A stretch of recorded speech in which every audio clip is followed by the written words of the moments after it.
जय हिंद। तो ये +2 British English translation bye Ashok Kumar Singh का थर्ड एक्सरसाइज का यानी कि चैप्टर 1 के एक्सरसाइज थर्ड चैप्टर 1 जो am is are use of am is are was were वाला जो चैप्टर है उसका तीसरा एक्सरसाइज वाला वीडियो है। ठीक है, तो इसमें हम लोग देखेंगे आज कि एक्सरसाइज 3 में थोड़ा सा एडवांस होते जा रहा है। जो ट्रांसलेशन है थोड़ा जो सेंटेंस है वो थोड़ा धीरे धीरे धीरे धीरे एडवांस होते जा रहा है, तो उसको हम लोग आज सोल्व करेंगे और समझेंगे कि किसका क्या होता है। ठीक है, then don't waste the time, look at the board and try to solve with me. Then let's start.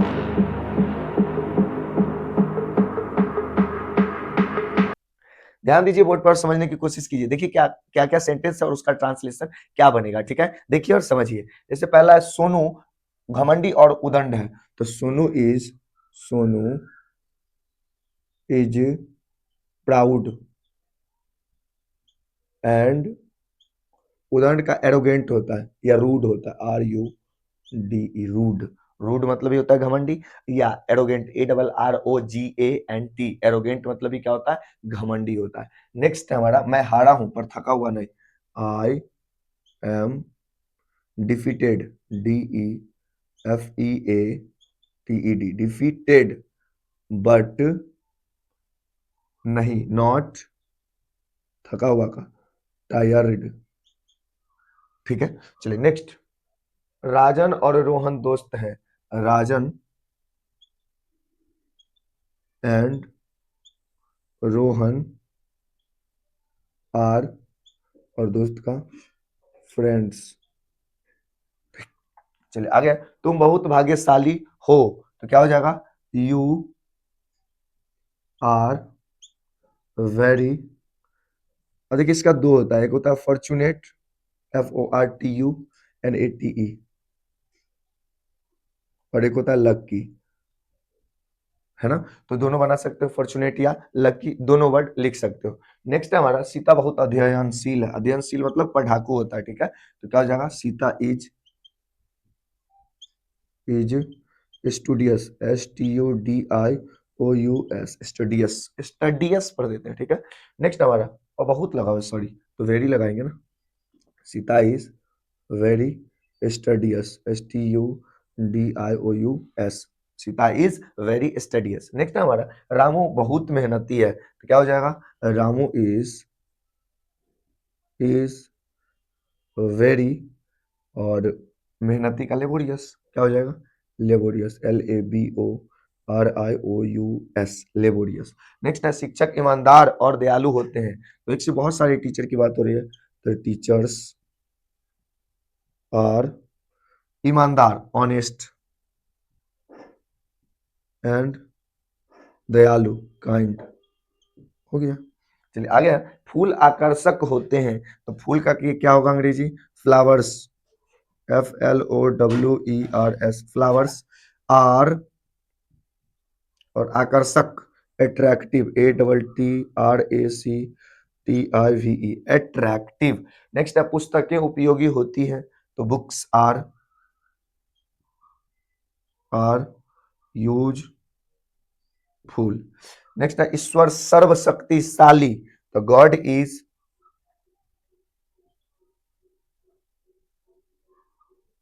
omnipotent, comma सर्वव्यापी omnipresent,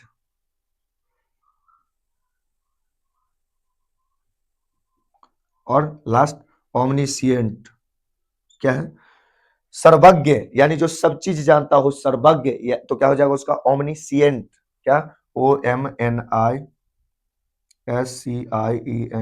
omniscient।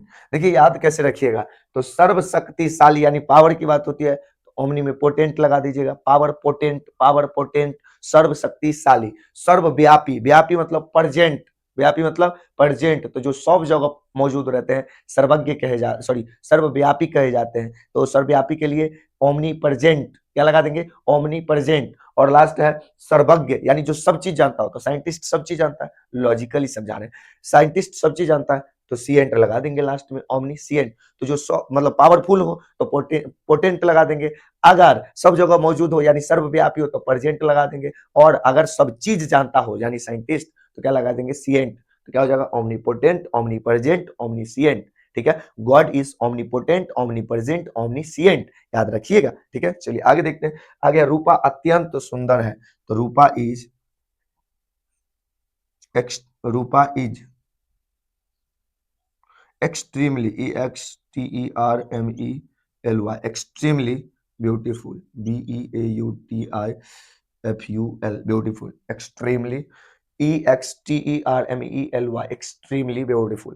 अगर वे लोग खुश मिजाज हैं तो वे लोग का क्या हो जाएगा, दे आर, खुश मिजाज का होता है जॉली, दे आर जॉली। मौसम बहुत अच्छा है, तो देखिए अच्छा कोई खास मौसम की बात हो रही है तो द लगा देंगे, the weather is very good, the weather is very good.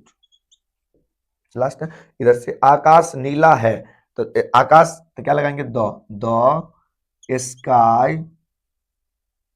Is blue, the sky is blue हो जाएगा, ठीक है। अब थोड़ा सा इधर और है, उसको देख लेते हैं, उसके बाद ये खत्म हो जाएगा, ठीक। तो चलिए अब इधर देखते हैं और समझते हैं, ठीक। देखिए पहला रानी अंधी एवं बहरी है, तो रानी इज ब्लाइंड एंड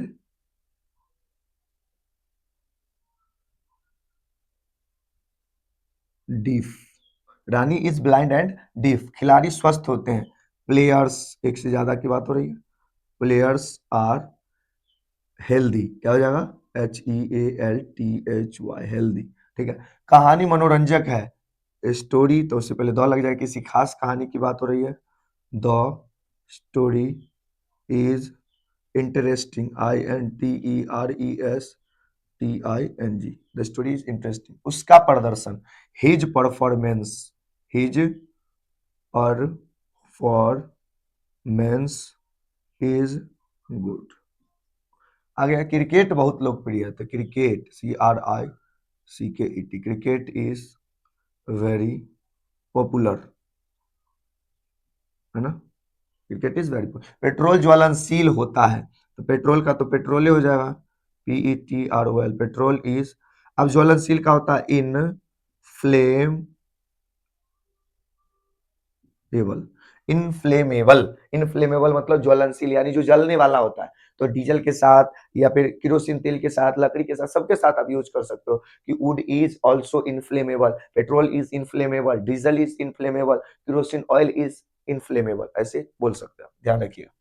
अगर लेखक जागरूक होते हैं, लेखक को ऑथर बोलते हैं, AUTHOR, और एक से ज्यादा है तो ऑथर्स। देखिए राइटर मतलब ही लेखक होता है और ऑथर मतलब ही लेखक होता है, तो हम ऑथर लिख देते हैं। ऑथर्स आर कॉन्शियस, CONSCIOUS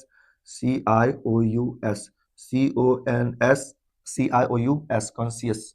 आगे कुत्ते खतरनाक होते हैं, तो dogs are dangerous, DANGEROUS, dangerous.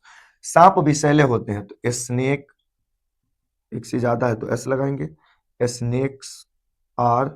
देखिए अब ना ये जहरीला या विषैला दोनों में थोड़ा सा अंतर है, यानी देखिए जहरीला वो होता है पॉइजनस जिसको बोलते हैं, यानी कि जिसको खा के आप खुद मर जाओ तो उसको कहते हैं, जैसे कोई इंसान कुछ खा लिया जहर वहर वो मर गया, तो वो जो जहर खाया वो क्या था, पॉइजनस था। लेकिन जो कोई चीज आपको काट लिया और फिर आप मरे या कोई मरा तो वो क्या हो जाएगा, वेनोमस, क्या हो जाएगा, वेनोमस हो जाएगा, है ना, याद रखिएगा, स्नेक्स आर वेनोमस।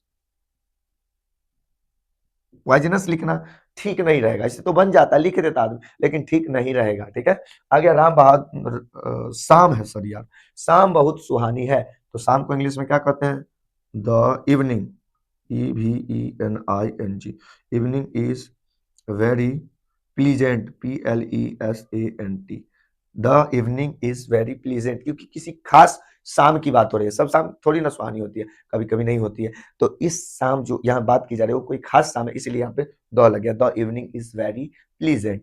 आगे लास्ट है कि कभी संवेदनशील होते हैं, कभी संवेदनशील होते हैं, तो क्या होगा, poets are sensitive, SENSITIVE, sensitive, ठीक है। अब आप लोगों के लिए एक क्वेश्चन देके जा रहे हैं, वो यह है 26 नंबर मान लीजिए, या फिर ऐसे ही लिख लीजिए,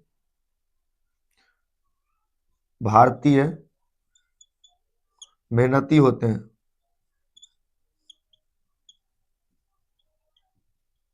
आप लोग कमेंट करके इसका ट्रांसलेशन बना के भेजो, ठीक है। तो मैं देखूंगा कि किस किस का ट्रांसलेशन जो बना है इसका वो सही है और किसका गलत है, सही नहीं है, ठीक है। तो आई होप कि आप लोगों को ये वीडियो समझ में आया होगा। ये जो सीरीज हम चला रहे हैं ये सारी चीजों से आप लोगों को फायदा हो रहा होगा। अगर फायदा हो रहा है तो सीखते रहिए इसी तरीके से और अपने मस्ती को बरकरार रखिए, क्योंकि कहा जाता है जिसका मस्ती जिंदा है उसका हस्ती जिंदा है। मिलेंगे अब नेक्स्ट वीडियो में, तब तक के लिए जय हिंद।